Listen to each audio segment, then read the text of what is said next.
Oui. Oui. Bonjour à tous. Bonjour. Voilà, je suis d'origine polynésienne. D'accord. On s'est vu à Lyon. Et quand je suis venue la première fois à Lyon, mon but, c'est de venir me faire baptiser et retourner chez les catholiques. Parce que j'étais catholique. Et je suis venue et j'avais un chapelet dans mon sac, des images de Jésus et de Marie. Je voulais dire pardon Seigneur. Et j'ai été baptisée et j'ai pas voulu témoigner. Et le Seigneur, il m'a pas guéri. Je suis revenue la deuxième fois et je suis venue pour voir pourquoi j'ai pas voulu témoigner, c'est-à-dire je souffre d'une hépatite B, plus de 20 ans. Je pense que je vous en ai parlé. Et j'ai toujours pas été guérie, mais ce jour-là, vous m'avez dit, c'était à la fin, il y avait un frère, je ne sais plus comment il s'appelle, vous m'avez dit d'aller le voir et de prier sur moi. Et quand il a prié sur moi, je ne sais plus si ça a duré 2 minutes, et puis je suis tombée et je me suis vue crier. Je criais sans vouloir crier, et il m'a parlé de mari de nuit, et je ne sais pas ce que c'est un mari de nuit.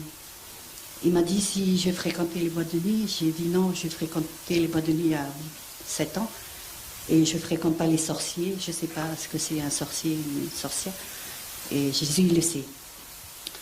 Alors, quand j'ai été délivrée de ce mari de nuit, que je ne sais pas ce que c'est, j'ai appelé à TV de Vie. C'était un frère qui m'a répondu. Je lui ai dit, frère, est-ce que tu peux m'expliquer ce que c'est un mari de nuit? J'ai été délivrée, je ne sais pas ce que c'est. Il m'a dit... tu fréquentes les sorciers? J'ai dit non, je ne sais pas ce que c'est un sorcier. Et il m'avait expliqué, c'était un démon qui venait nous faire des avances la nuit. Et je me suis rappelé beaucoup de choses, que ce démon venait me faire des avances la nuit dans mon lit, et je cédais à ces avances. Pardon Seigneur, parce que c'était plus fort que moi. Et quand je suis venue, j'ai douté. Seigneur, pardonne-moi. Alors j'ai été expulsée par le Seigneur parce que j'ai douté. Et j'ai eu une vision. J'étais sur une montagne. Il y avait une voix qui m'a dit, pourquoi tu ne crois pas? Et puis je disais, si, je crois. Je voulais lui dire que je crois en toi, mais pas en langue, mais le mot ne sortait pas. Je disais juste, je crois. Et avant, ça fait que 3 mois seulement que je suis convertie. Excusez-moi si je prends encore 5 minutes. Parce que c'est important. Prends ton temps, pas de souci. Quand on était à Bruxelles, j'ai eu une vision. Je me suis levée à 3h du matin, j'ai prié. Et je n'arrivais pas à prier le « Je vous salue Marie ». Je ne sais pas pourquoi. Alors, j'ai prié chez les catholiques, on prie le Jésus miséricordieux, de la sœur Faustine, qui avait témoigné que Jésus lui a apparu miséricordieux. Enfin, je dis parce que c'était comme ça. Et quand je priais ce chapelet, et à un moment donné, j'ai senti la présence, et chez moi, j'avais plusieurs statues de Marie. J'avais en céramique, en marbre, en tout ce que vous voulez. Une bonne collection, quoi. Voilà. J'avais la panoplie. Et j'avais aussi... T'as tout enlevé, t'as tout... Et tous les saints. Tous les saints sont partis. J'avais la collection. Oh, une vraie collectionneuse, donc t'as tout nettoyé. Oui, et c'est cette vision... je sentais d'abord à ma droite, j'ai vu un serpent, et ce serpent n'avait pas de corps, et sa gueule, excuse-moi de l'expression, était ouverte. Il me montrait ses dents, et j'ai osé le regarder dans ses yeux. Dans ses yeux, il avait de la haine, il avait un regard destructeur. Et puis à côté de moi, il y avait un homme qui était prisonnier dans un carton. Je ne sais pas qui c'est. Et il me regardait, mais je n'ai pas compris qu'est-ce qu'il faisait dans le carton. Et il ne pouvait pas ni avancer ni reculer. Et moi, je pouvais avancer, mais pas cet homme. Alors j'ai dit au serpent, Jésus est plus fort que toi. Et quand je lui ai dit ça, le serpent commençait à disparaître.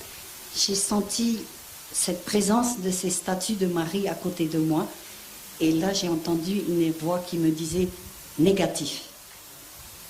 Ces statues négatives. Et moi, je disais, si, c'est bien. Et quand je voulais lui dire comme s'il communiquait avec moi par pensée.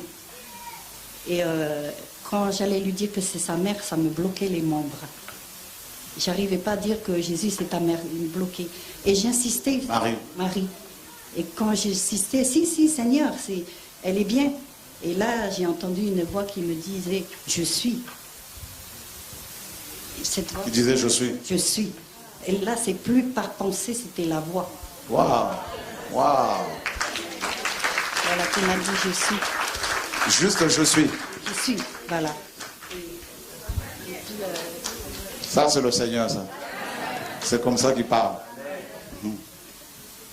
Alléluia. Voilà pourquoi on a mis un majuscule dans la BJC. À chaque fois qu'il disait je suis, partout. Je suis. Et puis après, j'ai eu aussi une autre vision. Et cette vision, je suis.